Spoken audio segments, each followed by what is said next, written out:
nawna selli thérapie enen salmino nokku ko woni ɗon e nder aduna o hande ngara e senduda e yoga e toɓɓe waweɗe findinde bana adama le 5/6 mois 2022 wono wowiri noon en ngara yewten fi ko wiyete ko la spiritualité ruhu dina kan ɓay kala hunde si nde ala wonkin hara e nafa ala ko nde wodana Nauna Shelly Saudani depuis Conakry. Merci Mamadou Yaya Baldé. Partagez la vidéo, mettez le cœur. El Hadjisso, salam alaikum. Ba Marwan, merci, merci, merci. Bari Mamji Soria, merci. Lampou Jama Baldé, mon ami personnel. Et Koulol ko noneji didi. Koulol ko noneji didi. Andi Koulol ko goɗɗum e so ande. Porto wiyata les émotions ɗi so andeji meɗen yiɗi humodiri e pehe men ɗen e golleji ko waɗeten ko wiyeten décision. Merci Oussainatou Diallo, Ibrahim Bangoura, Abdourahmane Sow. Haray ko wiyete kon kulol si a etaki anda ko honɗum e nelal kulol ngol addamma ko honno kulol ngol gollirta e folete si folima waɗinte piiji tawɗi no wawma liɓude e niise ma waɗinte piiji tawɗi ɗi wondanama e nafoore émotion on kanko tigiri wona o bonɗo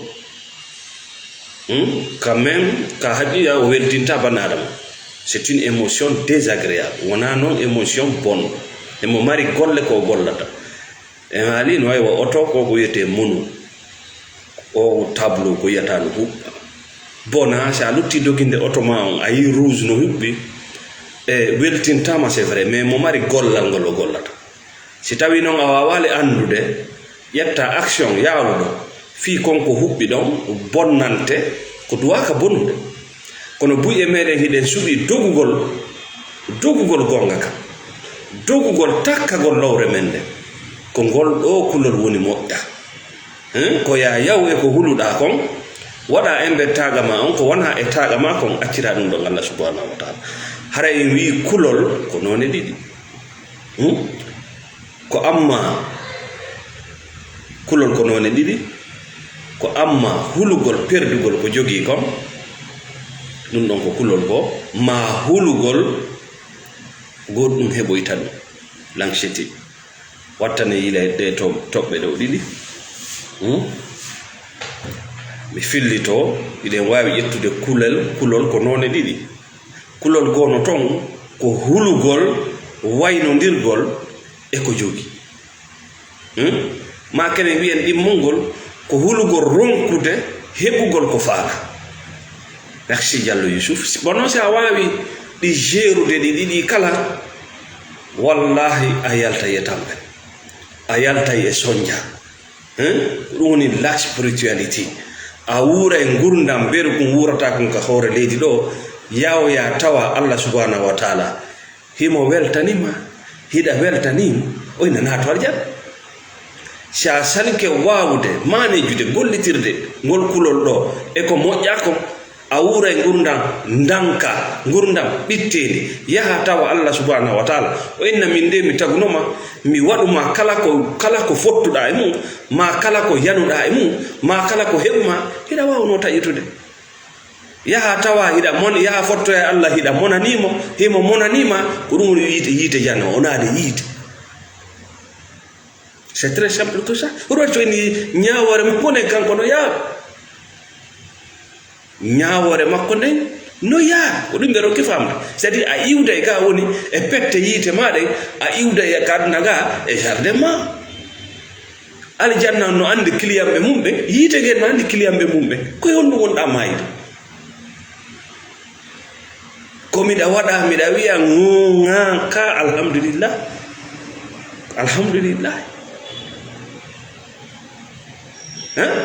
si a mayi alhamdulillah forte Allah mo weltanima eɗa welta ko konngol ngol noon ko aljanna ŋoŋaŋiŋo ko yimɓe ɓen ka yiide kamɓe aatata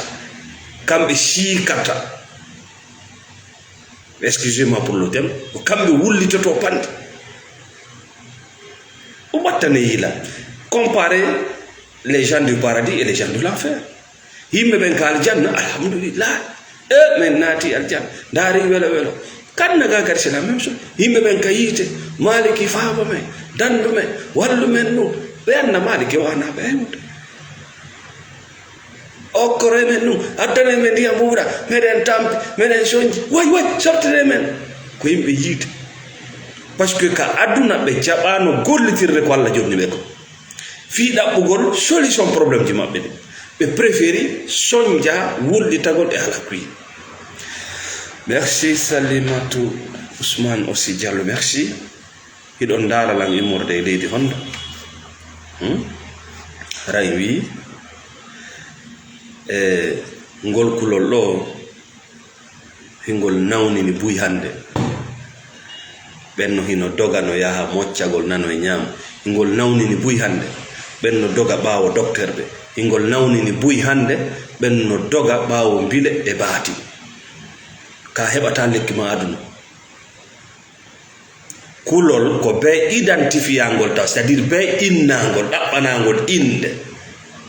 ko honɗum mi woni e hulde no tawa ko wonɗa hulde ko huluɗa perdugol windu ɗum no ko honɗum huluɗa perdugol hande mayde ko ɗon tawa kulol mayde ko huɗugol waynodirgol e wonki munki waynodirgol e aduna o e suudu e oto e kawtal e co hunde nde a andano fimu hunde nde a jeyani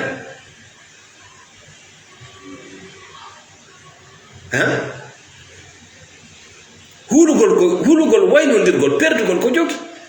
windu ɗum ɗon wallina taw siɗa faala ñawdade ko honɗum mi huli sertugol e mum ɓay pellet a sertayi mum sikke wala donc ça ne sert à rien d'avoir peur buyno huli ƴettugol hande engagement risque waɗugol piiji go par ce que ɓe huli sertugol e ko winda ɗum ɗon wallina ko honɗum mi huli sertugol e mum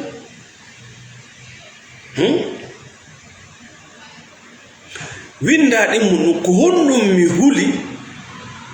wota mi ronko heɓugol ma yo heɓa winda ɗum ɗon maintenant fuɗɗike thérapie ma a fuɗɗike thérapie ma par ce que sa famille ɗe ɗo toɓɓe ɗiɗi a heɓay kisan ko wiyete kon tawakkal alallahi a yiya e Allah automatiquement a yi a wawata noon famude ɗiɗo ɗiɗi si tawi a jaɓali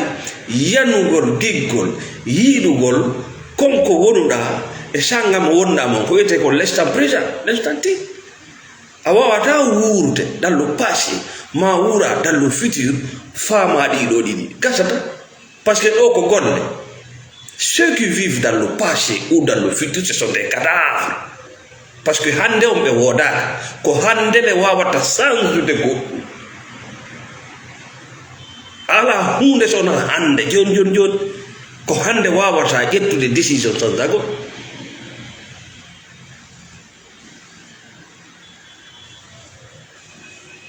merci Diallo Youssouf merci for the contribution merci Kram Alpha Mala je répète ko ɗiɗo ɗiɗi won nawdema mocco doginde ɓaawo docteur hula gaburu lette gaburu hula mayde mi perday golle ande ɓe goña hay joni gollere suudu hey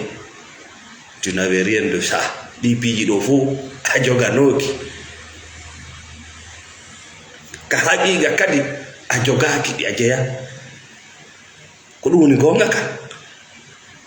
a joganoki a jogaki a jeyani c'est illusoire ko koyni ça t'empêche tout juste de profiter de ta femme, de ton mari, de ta voiture, de ta caisse, de ta maison, de ta vie. Ça t'empêche de vivre. Parce que gonga kanga fala ka fondu de mak. Si yahali acha ya acha. Mais réalité on tant qu'on mourra ta qu'on tu peux vivre. Merci Ibrahim Niass. Mai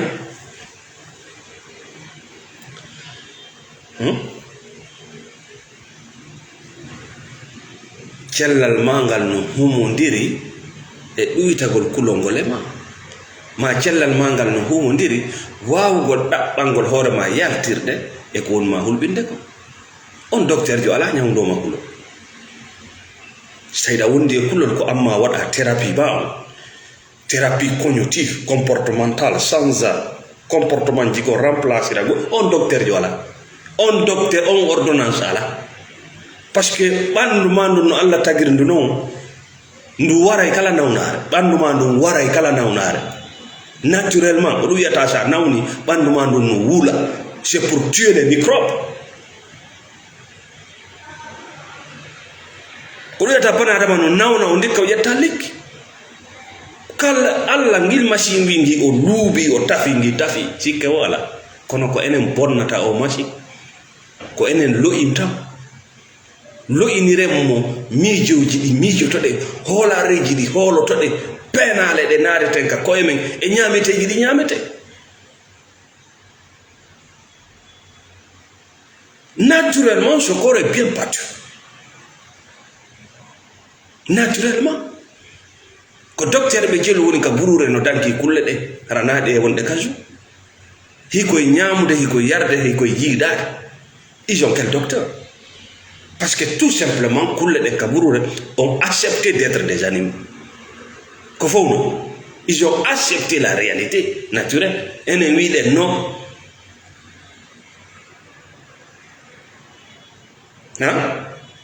hiɗa rondi ko a townata hiɗa hulɓina hoorema naɓa artira haala oye fuufa fuu accata fofa ko bani adama fottata e bani adama no moni o yiya on no moni o inna ko gaño an kon nandirta ko gaño ma hiɗa andi so itti kooƴe hiɗa andi so hoynno ɗaɗi hanki hiɗa andi kon no feƴƴi hakkunde makko e bos makko hiɗa andi simo jogi mbuuɗi o interprète ɗum directement kaari no monanila o yaha o naata e guerre mondial mo oɗa hay anda c'est ça la sorcellerie donc haqiqa si tu veux vivre dans la spiritualité ina dowa faamude fi émotion ji ɗin fi ko wiyete so andeji ɗin ko ande no simda yewde fi spiritualité no serti e ko wiyete religieux. Le religieux vit dans la copie. Religieux ko nandolla sa waɗi nandolla yoni ko ɗum waɗi religieux ɓe noddatama sona rewgol yimɓe d'accord a innayira e diina may sa yurnitika kam moƴƴa ko yimɓe wonda rewde ko yummama ko bemma ko karamonkoma ko kawtalma ko prophète ɓe ko gaboruji ko yimɓe wonda rewde a tawa décision ji ɗi wonda ƴedde ɗin fof a miijitoto taw ko honɗum ɓe wiyata ko honɗum ɓe si ɓe yiyata ko honɗum ɓe waloyta donc tu es un esclave de la société. La spiritualité ne te demande rien de ça. La spiritualité c'est le retour vers ton âme pour te connecter à l'infini ko ya yiltito e tagumango ko wiyata fof komi ɗum ça c'est le religieux ko menen ni ndara jawdi ko jogi ndara dambe mum ndara leydi mum ndara otoje mum ndara galle ƴetta koye étiquette o e koola inna ko menen non ça c'est le religieux c'est l'ego wona a ɗum fus ko ala haali waɗuma ɗum wona ɗum ko wonuɗa kon tigiri ɗaɓɓaɗin piiƴi ko wonuɗa kon landaki ma buy ko wonuɗa kon salotaka ma marɗa a mara taguro ma on añatama marɗa a mara kanko landaki ko bani adama landima buy ko ɗum waɗi ko yimɓe rewata ko ɗum ka goɗɗo yima weɗen ono mari gonga ala kam ono tagi ono yurmi o fokkiti ɗo c'est à dire an ko no ɓawli ma no rawni anda sona no ɓawli no raw ko gonga ko fenaɗo moƴƴa c'est ça le religieux c'est l'animosité cachée a wawata e yaadude sona wawɓe wawan a wawata e yaadude sona cercle mo wonɗa mum a wawata jentade sona ko annduɗa ko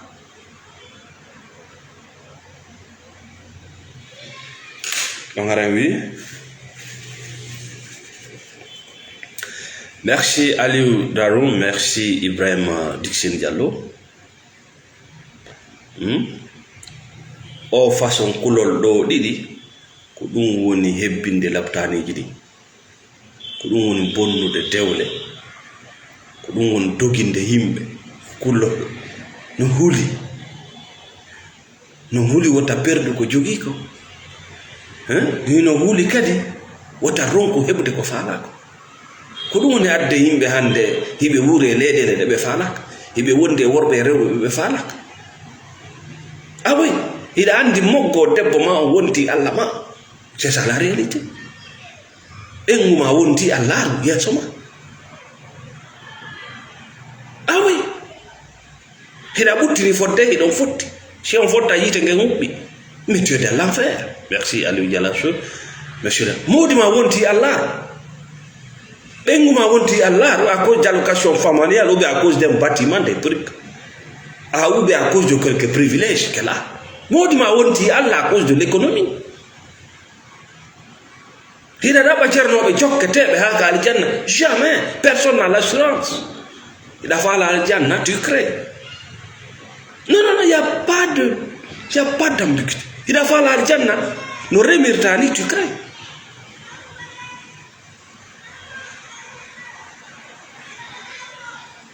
Merci Chérif Alami. Le religieux ko rewo yimbe kala kananda religieux yaw yurno da moja ko ya rewu bani adama wono ma fu salado parce que ko copie ko ya nanden tino tu cherches un idole ndara no wayra no lanni donc lui il prend les garanties pour t'amener au paradis. Dans la spiritualité tu crées ce que tu veux. La spiritualité a anda woni sa wadi retour vers soi ida gaina na meden gain ko mi da gaina mida yoni si tawi tagudo lango o kanko ete al aziz c'est que o tagata ko loyi si loyi ko mi woni gol literal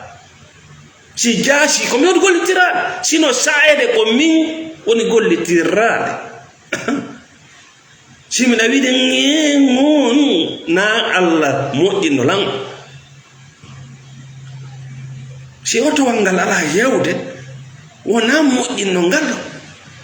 no gasa ko chauffeur jow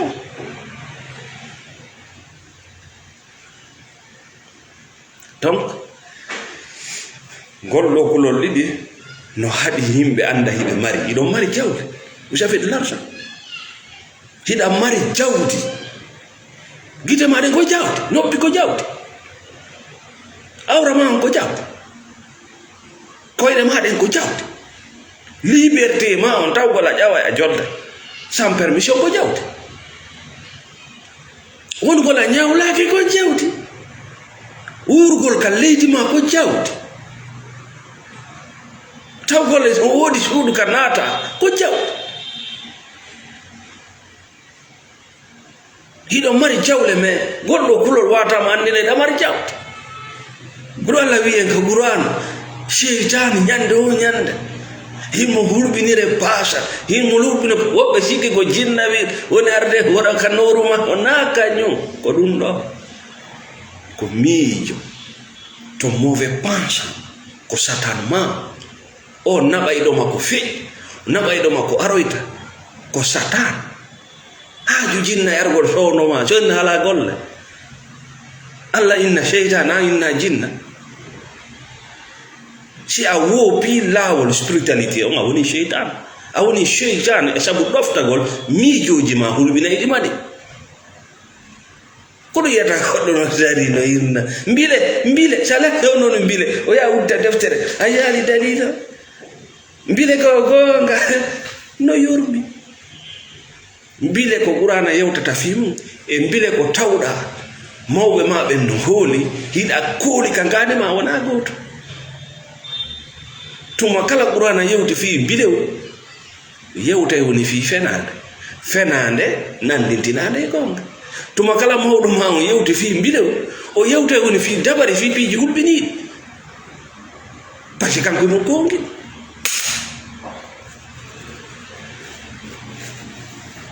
Allah dandu mo anda hikkade yeso anda fi hunde kono ida yewta fi mayre nulbin anda fi hunde fanko anda mbile fanko wona fi yayi no windi e deftere konko yida no windi don e konko holida don ko goto wona fi yayi nokku godo no haale fi nyanne mo anduda e nyanne ko nanda no hakko goto ko dum enta perception mo kala ko neira ko e ko rewi e mun ko fayda ko non woni yirde adna o tam sikko ide nyide adna o no wonirno no fandi yo aduna o e aduna parce que kulle den ko aduna on de yiyata parce que kanje de wata wadde kopi kulle den de yiye aduna on e no aduna on wonirno net ene non e yiye aduna on no neira den no wobbe yi aduna on ko jardin ko opportunité ko newendeji wobbe yi aduna on ko toñe ko halakuye ko lette ko saede ko yite ko lette kam mo kala e ben non alla no habbi dum kam yiji dum don o adinte net nag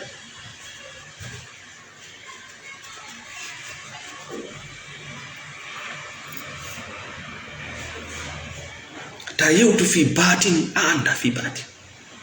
wota yewtu fi mbile anda fi na fi da jangi hida andi fi mbile non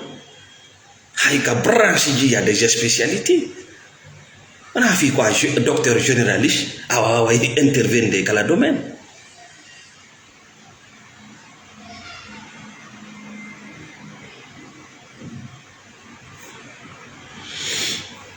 donc jetten toɓɓere men ɗimmere nden en faami ko kulol wonma nawninde par ce que sida hisika ngandima nde yoni ko occupo e ɓandu ma no wara diabète wara tension wara microbe wara cancer mais si tawi ngandi no occupa e goɗɗum ngo ngandi yejjita e ɓandu ɗum ngandi yejjita e moƴƴingol dopamine des hormones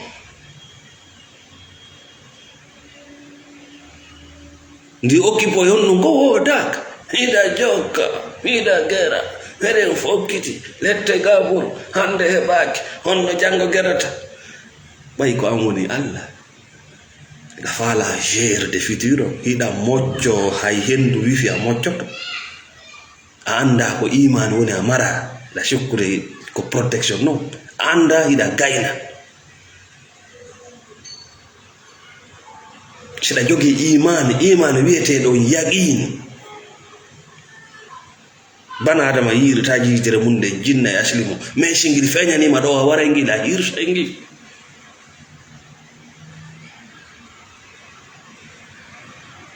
harayɗa jogi iman wiyeteɗo yaqin sa ndaari nange nge anday bana adama naari nange sa memi leggal ngal welto sa naati e suudu foppo welto iman wiyeteɗo yaqin haji mala e moccitagol yo taw ɗum ɗon no e ma yoni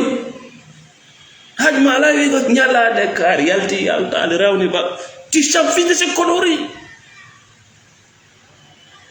ɓe jaɓi ɓe jaɓari tefa jakay ɗum ɗo ya ɗaɓɓude ko tefane haɗa ekkitoɗa fubbal ɗo ya ɗaɓɓude ko lumbin haɗa ekkitoɗa saññugol sawgo dogingol laana fubba waɗi hen ɗo ya ɗaɓɓu ko yurmine haɗa yurmina hoorema haɗa dankoɗa hoorema haɗa waɗana hoorema hiɗa doga wokko feeti mais en réalité a hatojina e maɓɓe karande laawol a hatojina e maɓɓe karande laawol hiɗa hatojin non e hoorema kala ko a darali darnata kala ko a dogali ɓawon a nangata kala ko a jogaki nafatama c'était connerie yalto e huɗugol 200 sur terre bouge, fais le boulot, yawe konko huluda, gollu, yaw konko huluda, yaw gale mun ko liberté ma onno. Goto ala ɗo ko walla, ko Allah pet marɗa giɗo.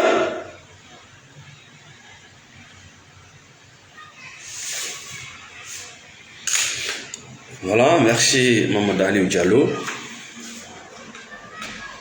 Merci Aluchen Diallo, merci Bari Aliou.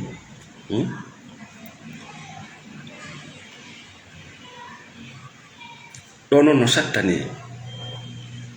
Yaltugol e kulol no sattani.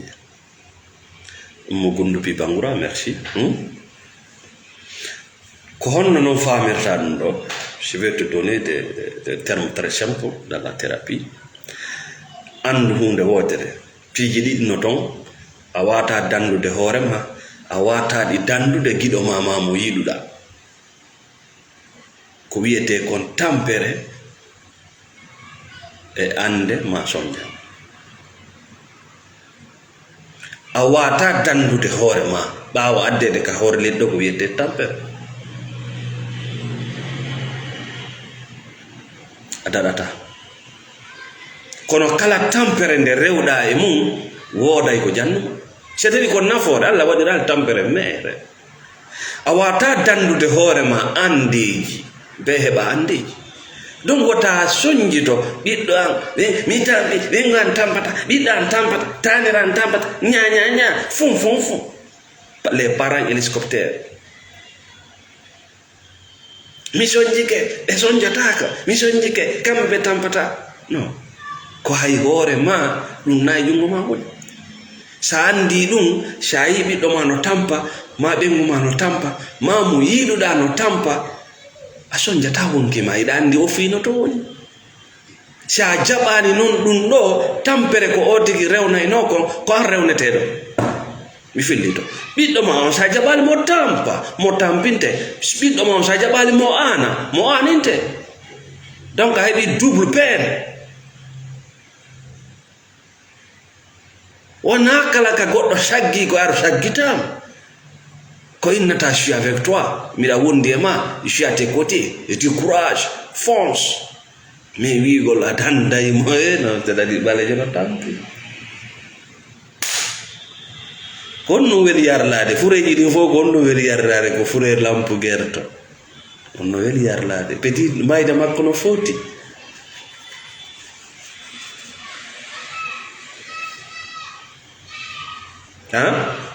Fure fof ko metti yarlade ko fure maccuɗo wonɗoma macci mo wonɗa maccinɗinde. Ande noon tuma mi haali fi macca nga ko wona macca nga ko ngu anduɗon ngu. Voilà, c'est dans la spiritualité. Ida wiya hoore ma ko addimo hara ko al maccuɗo laaɓuɗo, amma jawdi ma ndin no maccindema, ma kawtal ma no maccindema, ma poos ma no macci ma antiriɗa maccindinde hoore ma. Je parle de ça. Fure fof ko weli muññade, muññe yarlo nene muñjike otojede galleji ɗinno ɗo. Compte commun ange lampu gerto iɗon waɗi compte commun iɗon udditi compte goto emo waɗi ha witta muññere muñjike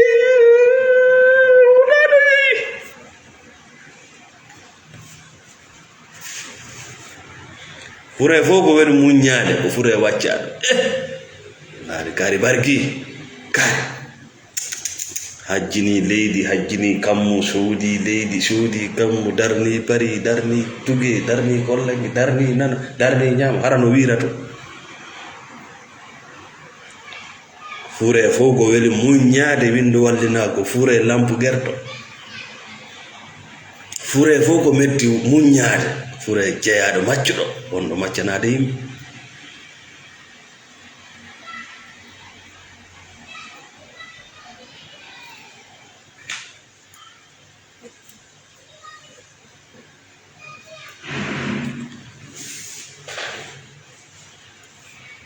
Ametta muññade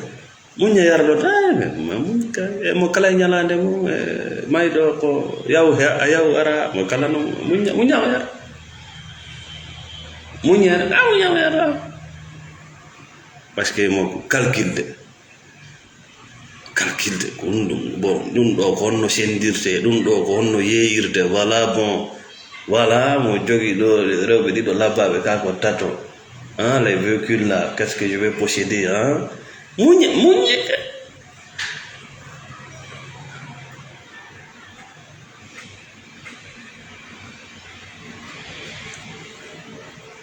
donc haray dans la spiritualité merci Diallo Daoud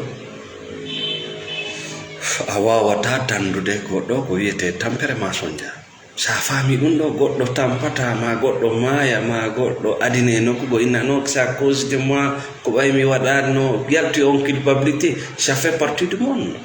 ko noon aduna wayi kala ko adinaka adinte ɓuttinan tan ɓiɓɓe ɓuttinanayɓe mawɓe mumɓen ko adinaɓe ɓiɓɓe sonjayɓe mawɓe mumɓe sonja leydi mum koko adinaka koko mawla ɓay noon ko loore nde lumbotako ƴon noon a lumboyde double peine awawa loore makko nden a remayde ara moɗani ma o feeta ɓe addama ɗo yangandama ma o yaha ronkawa humpitade fi makko wulla ha maya parce que a sikkunoyɗa wawi mo diwinde ɗum parce que voilà vous êtes des religieux patati patata ila fami ila andi ila ɓuuri ila mani calculatrice de destin patati non ça marche pas comme ça kala ko heɓi goɗɗo woni ko ɓadodiraɗo woni ko weltiɗo ma le monde fonctionne comme ça andi mo hiɗa ɗo tu es là c'est tout da wawi mo assistude assistum tu peux l'aider mais ta yaw rondoɗa sa rondike kanko gerda hono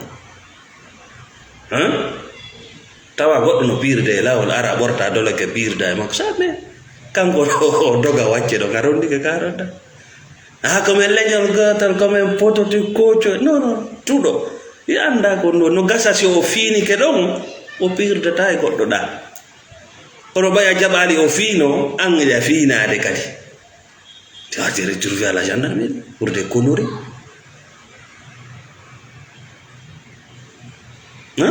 a tawimo eɗin situation ji accu haɓe gaynamo rejilde siko coggu alcool heɓantamo siko dépense mo balɗe ɗiɗi c'est ça lui dire que je suis là bon konno waynodirɗo ñiɓe o ittanno ñiire wodre ok bon ino ɗo ha sabo nangal il faut te débrouiller pour ton médicament mais o heɓi lekki kadi kono worɗa ɗo o ko hunde mi anda ko hunde e façon miijoji kadi le monde n'est plus là accemo kala fewta e lowre mum de si o gayni o finike si o gaynali o fuɗɗito ne te culpabilise pas c'est pas toi qui gère le monde kono noon ko siɗa ka religieux ko a rewowo yimɓe ko yimɓe wima ko ɗum ɗo joggete ko ɗum ɗo wondete ko ɗum ɗo yaadidete ko ɗum ɗo non ça c'est l'ego ko hoorema yaadata e mum ko hoorema wondata ko ɗutti kon fof ko haala wi e pojo paja e naɓa artira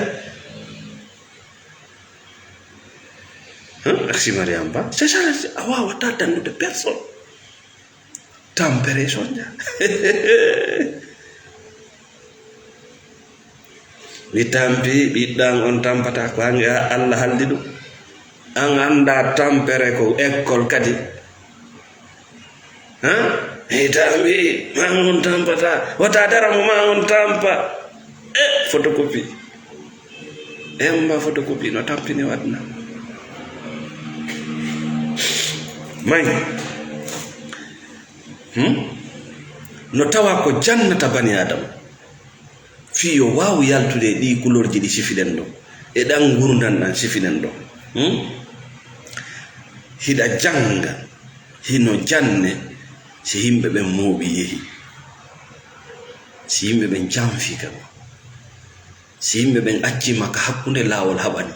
si yimɓe ɓen addima ha ka dambugal pugal bukke ma c'est la séparation goodbye no janne ko a hombo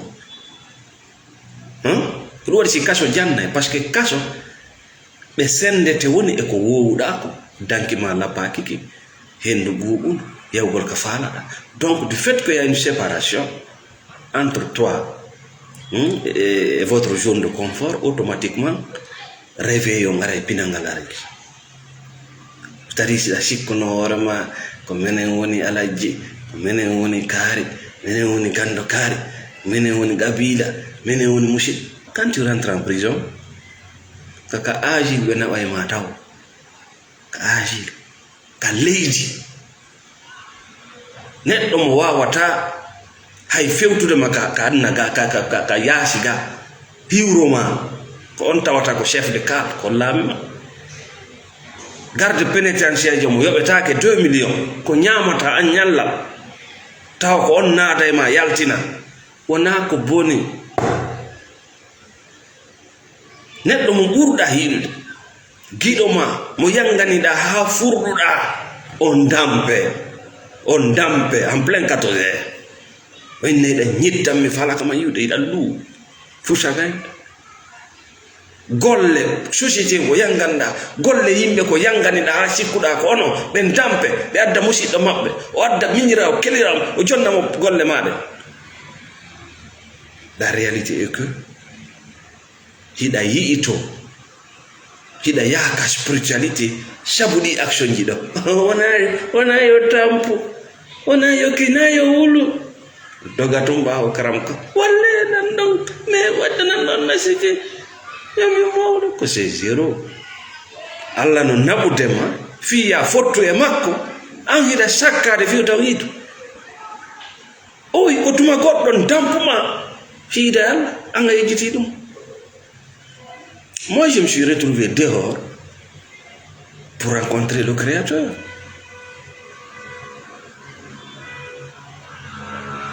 C'est ça la réalité. Quand tout le monde il n'y a plus d'espoir. Oui, non, il y a là. Andi si goɗɗo no piede foddemo wiide nene sofade papa sofade hono tuma nanɗa e Allah accirno. Il n'y a plus d'espoir. Si goɗɗo no nawni anani wene oui baba oui sofade to nanɗa e Allah ko amma himo fokkiti daɗugol ma maaygo siko a wonɗomo piide accirno Allah kadi si hewtanima ɗon waray a winna jaka hiɗa andi miɗa ɗo aw mi yari mi jaabo noon noddande ma par ce que noddande ma ngu copie ala ɗon naafiganka ko ala ɗon sirko ala ɗon fodde goɗɗo no jogui téléphone ceerno e karam ko e naare ɗon koyɗi ɗi naatirini soffaade si sofi ya Allah ko nokkure nde buy saloto hewtugol ɓe sakkota ɓe hewtuɗo parce que c'est la spiritualité, c'est l'infini, c'est ta réalité. Ko wondunoɗa fewde wonnoɗa ka tege yummama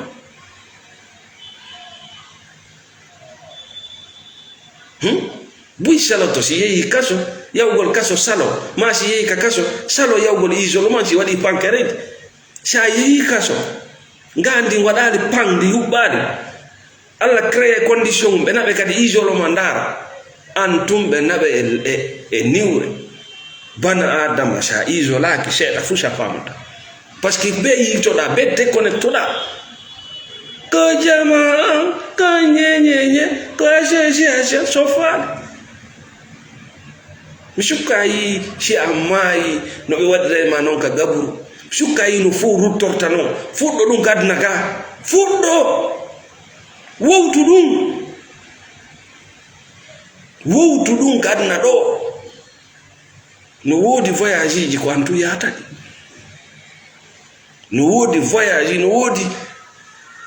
ji ko antu yataɗi ko jelo yawɗa sorugol ndar mouvement wo kori fuɗɗo ɗum ga si fof yehi kombo mari ɗon ko Allah ko woni giɗo tefano yayimo natirayɗo jokkirayɗo ko jama non ayi on signe non ayi on signe fop yehi fo yilti. C'est Dieu qui nous parle. Allah no wawno warde ngara goto yalma umutina njeng ko fi on no wacci nawna boyloɗa waɗa accident yana e gayde maya yimɓe ɓe ngara yiye ko wonno sonkude ɗo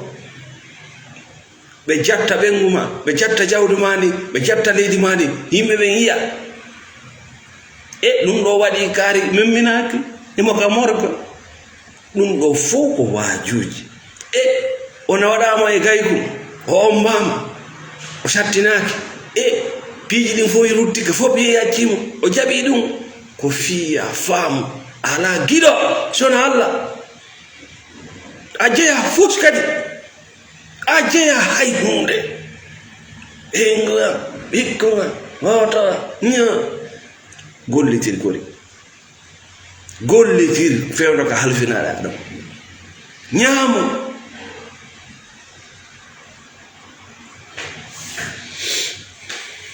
donc haray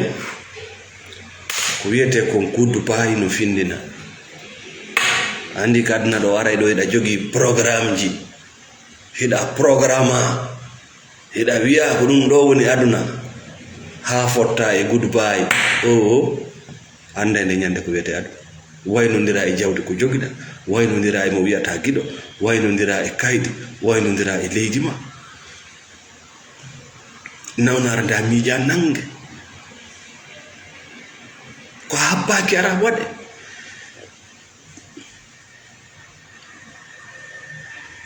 merci Adam Balde Elhaji Sow Levis Diallo ɗum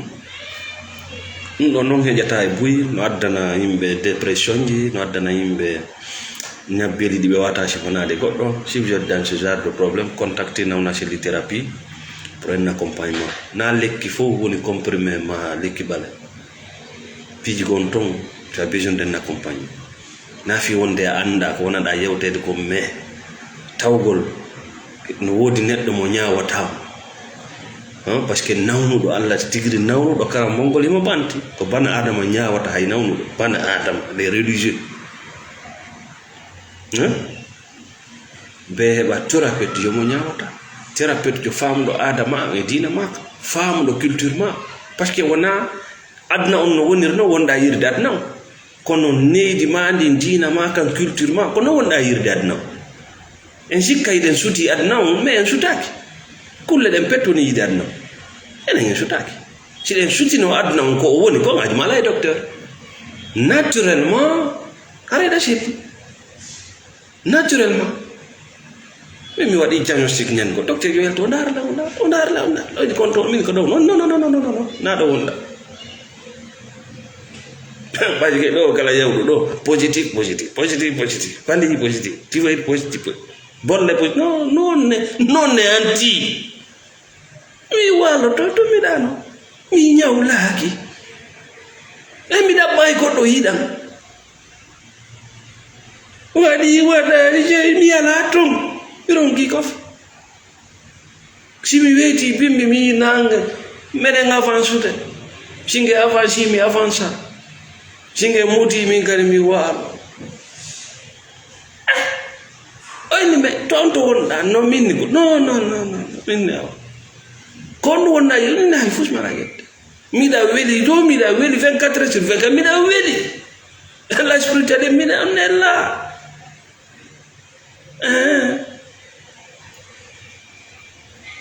piigoyi koye alana wonanano ƴakke no wodi piiji ɗi a wata gerde a wata contrôle sa yiiɗi Allah subhanahu wa taala no andi ko ndi waɗirande ko kanko woni gerde boutonje wiya no yarata non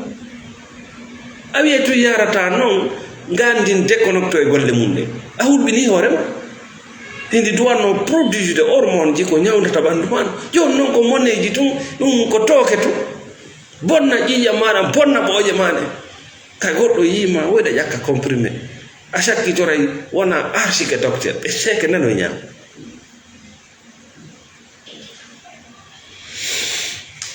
a sakkitoray mo ɓe moccete ɓe mocca leydi to mocca e awraji ɗi ça ne va jamais t'aider machine mo Allah jonnuma o gollata si wodali piiji ɗi faamu wala ko ƴenden non toɓɓere hino tawa ko woni addande yimɓe tampere soñja e nder gurdam maɓɓe ɗan ɗoftagol mawɓe maɓɓe ɓen lamɓe maɓɓe ɓen yeesoɓe maɓɓe ɓen ɓeɓe gollanta ɓen ko alda e miijitago sans filtre andi enen sen ɗoftoto Allah en suɓay woni ara noon ko ɗum wannoɗen wadde hakkude men e bani adama hakkude men e Allah koye accepte samina watana ka Allah religieux jon o suɓo ɗon en filtre moƴƴa ko yaadi e faaleji men ɗin ƴetten ko yaada e faaleji men ɗin Allah ko an tun jeeyi nelaɗo ma mais hakkude mawɓe enen e mawɓe men ɓen enen e karamokoɓe men ɓen enen e lamɓe men ɓen enen e patron ɓe gollanten ɓen en ɗoftoto ɓe ko alda e miijitagol jon noon si ɓe heddoy kama na woyya ko ɗum o soñja sewtigi yaltitanima ka a miija ino soñja par ce que Allah ndano ka yawa Allah janfotako mo par ce que mo ñamata mo yarata Allah ñamata o yarata o hatto jina fussema o janfoma fi on o lorre fi on bana adama ñama o yara ɗano hatto jinɗo e mbuuɗi fait attention wota hoolo mo aduna prends toujours tes distances de sécurité a wayre no bimbi ko mu'mini kikiɗe ko kefe a wayre no bimbi ko mu'mini jemma woni kanibal Allah innu hakkude ma e banadama ko haqqeji woni ɗon wiiɗa wona ɗum oɗo ko nene oɗo ko baaba oɗo ko lamɗo oɗo ko karamoko oɗo ko musidɗo sans distance de sécurité warama bensin innamiɗa waɗa mbo waɗuma ñamugum yara waylotogum waɗo distance wiiɗa ñe ko ɓuri hewde tampereji ko heɓata en ko wona goɗɗum o ko ɗoftagol ɓe yeesoɓe men ɗo ɓe mawɓe men kala tawɗo no mari autorité e hoorema yummama bemma musidɓe ma modi ma gorto karta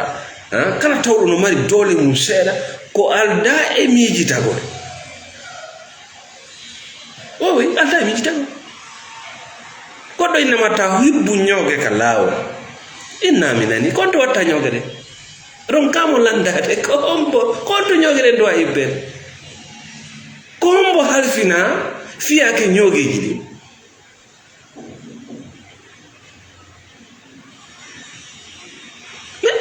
base miijotako hiɗa yoɓde taxe ɗin ñoogeji fof ko yoɓaɗi sinate leydi kala poore mum yiiɗa ko deduwa ñaako kala carton mum yiiɗa ko deduwa ñaako kombo woni jonnede ɗi mbuuɗi kala produit mo sooduɗa a yoɓi douane on a yoɓi sa soodi carburant a yoɓi tout en consommateur on ko an ronda dongal ngal e yota yibboñaago kaɗume ko honto mbuuɗi ɗi woni ko honto golle lamɓe ɓen ko ari landoɗama an wonno wiide ta mi yibbo on to mi yibbata ka hunduko ma mi yibbata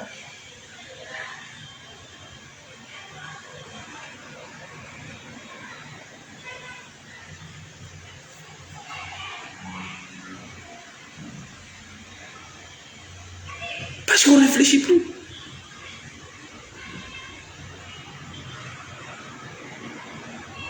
Et quand on kakabe on a battu. Kono wat. Wo be jetta wakilo sunna. Posona kadi yim. Heyka. No wodi jonnaado den golle. Ya he landoda. Lando maire joma an konno jodni mo dam. Omo votan lando konno jodni mo don. Ɗi mbuɗɗo na yoɓaɗo ñaamude ɗin taxi konno jodnimo konno golle makko wota goñage sa wawata fittude suudu mano wota sonju ɓikkoye makko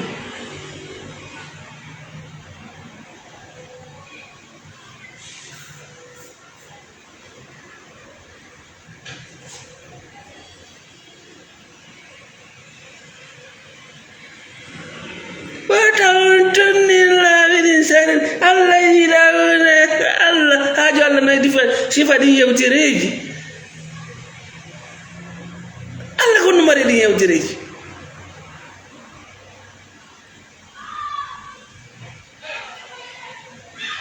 sia nyawi ko mo nyawi ko Allah nyawi law landaɗa ko man ma ñamde mbuɗɗi ko hombo woni ñamde ɗi mbuɗi comme parfina ɗe ngol yo wari waɗane contrat ndi ko ɗum o jokki so ganta yo ful kan a wata wiide ɗum kono ɗum votanta nagge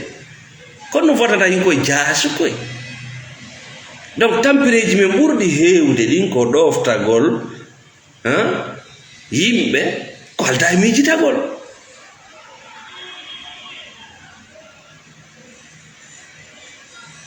yumma mayna tawade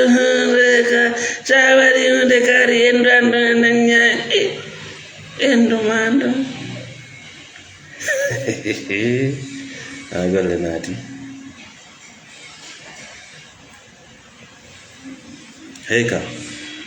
ko moƴƴa ko gasata shamina watana ko hakkunde ma Allah bet ko lutti fon ko shamina mi nani miɗa miijitade si a wuupi kum tumbum ɗon miɗa miijitade a wona e arsugue bonnoji maccangaka goɗɗo yima wiɗa haaɗi yiɗa soofi ko shamina watana maɗɗiɗa hakkunde ma e mawde ma hakkunde ma e ɓengu ma hakkunde ma e yeeso ma hakkunde ma e fin shamina watana ko hakkunde ma pette Allah parce que o ñamata o yarata ala ko waɗe o tampine waɗe on kañum makko ala e suudu ka o waala ɗum sa ɗoftike makko perdi honɗu marɗa hakkunde ala ko perda ɗoftike baneɗa wattatama ko intérêt wonda ko gon kanno dotti kon fof ko beppale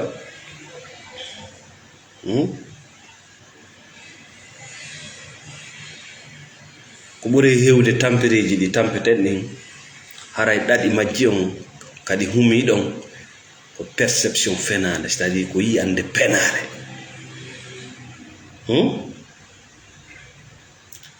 ɗin yiyandeji penale ino yaltinani miijoji fenade yankoji kadi ɗum woni ɗi koyɗi ɗi ngol kulo no natirni ɓe waɗa ilan ɗum ɓe naat ko peppale yeyi mum fu salata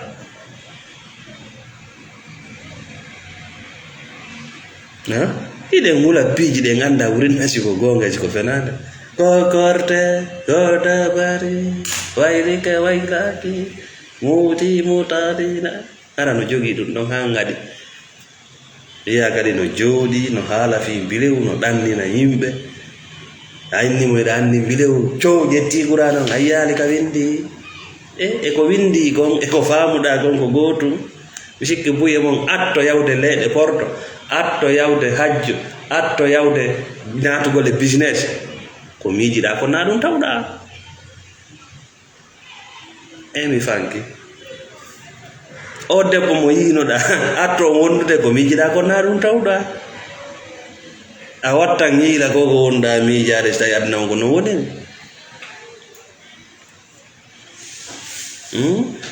donc aray kalannode yewtere men en wi en yewti fi kulolji ɗin ɗiɗi wattane yiila e majji a wata wadde thérapie a hendaki iyal majji o l'instant présent la solution c'est de vivre aujourd'hui ila fala ñamude goɗɗum yaw soda ñamu ila fala voyage de voyage ila fala jombude jombu ila fala artude kamen artu ila fala hoynde ɗaɗi ka daganima yaw hoyna fi goɗɗo no sonja mum no sonje ka ɓernde noddumo yewto ñawke probléme nan sa wona ko miijiɗa ko mo miiji certo powɗugol ɗum ira andi no tampindema ira pooɗa ɗon ça ne sert à rien ko a yiyali aduna on no wonirno c'est très simple il faut communiquer ela fala hoynde ɗaɗi yaw hoyna bappa Allah c'est hunde ala ton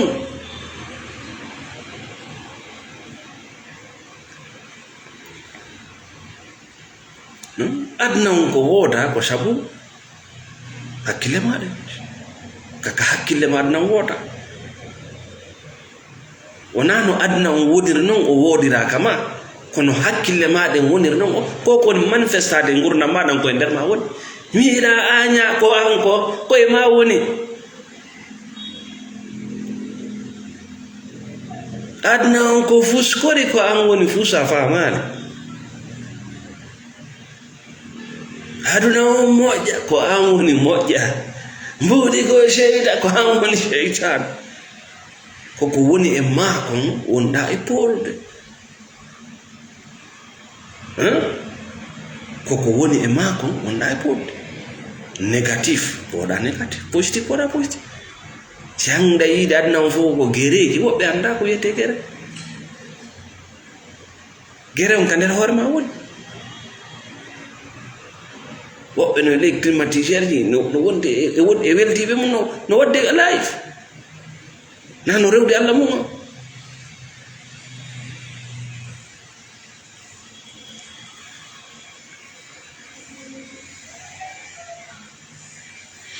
ɗon haray yewtere men sakkitonde e wiyay si tawi an sona ɗin piiji matiére ji wontirandi en yaasiyanko yiyotoɗi memutoɗi marɗi forme sona ɗin ɗon ala valeur haray ka haqiqa ala valeur par ce que ɗin piiji ɗi luttata e batte majji kala ko tawi an on koko yiitere yiyata jungo mem marɗum forme ko ɗum jonnayma valeur haray ka haqiqa ala valeur par ce que ko na a ɓandu tun ko a ruhu kadi hakkille ɓurtu ɓernde valeur ji ɗum no ɗuuɗi ko yiyotako waɗugol bandu waɗugol keeri ɗin ɗo mi waɗa e ɗum ɗo mi waɗata c'est de la valeur sa yi buyno ya occident sonjo par ce que ɓe waɗanani hoore maɓɓe valeur ɓe yaha ɓe waɗa piiji tawɗi c'est dévalorisant fi kayiti goɗɗo nangue ɓiire ha yona accita pour rien ta jaɓu tamede konko wonaɗa tamede mi taƴƴiniɗa wawi produit ɗa wawi gollude ɗum c'est de la valeur ɓurnugol hoore mum tamede kono si tawi an no heɓori wo si tawi koko yiya kon ko yiyete kon hajjali darni ɗamnani gani gañani hino kees hino jandi hino ɗum hino dawla si tawi ko an ko ɗin woni valeur ɗin piiji ko change ay ɗum none change ay couleur change ay alhaali wayloto so tawi an ko ɗum ɗon woni valeur ma per harayɗa kooƴa haray ko hade miskino tampuɗo par ce que ko jogiɗa kon koko mooƴata mais so andi ko ɗum woni la spiritualité ɓuttu ɓernde so andi ko ɗum la spiritualité mo fuu so bonnata ɗum ay so andi wallinalngol hoorema keeri fuu so bonnata ɗum hiɗa selli keeri ɗinno ɗon hiɗa nawi hiɗi ɗon hiɗa occident hiɗa afrique hiɗi ɗon hiɗa andi ko duwaɗa wadde ɗa andi ko dow ko waɗi ɗa andi ko duwaɗa wiide oui ɗa andi ko a duwaka wiide non pour ta dignité si tawi ala ɗi valeur ji goɗɗo yiyete tun anda wona jonnugol ɓuri ko goɗɗo hado jini ma waɗugol ɓuri ko wawi wadde jonnay ma valeur non ko ɓe heɓa ko wiyete ko moral jogoɗa culture ma o aadaji wonduɗe nafoore jogoɗa diina ma kam wondude spiritualité ma so na ɗum a wonay lincere fartere jungo aduna o no wawɗa wo mo yima no ande ko a lincere avec tout ce que tu as tu n'as plus de valeur e ko ɗum ɓe innata en spiritualité le vide interne on terme mum sareɗa wawi wat terme ɗum haala gotum a fante wartade parce que tu te sens pas bien dans ta peau hiɗa andi nder ma on ko vide ɗiɗa wata remplace ude ɓurtu ɓernde wata remplace ude valeur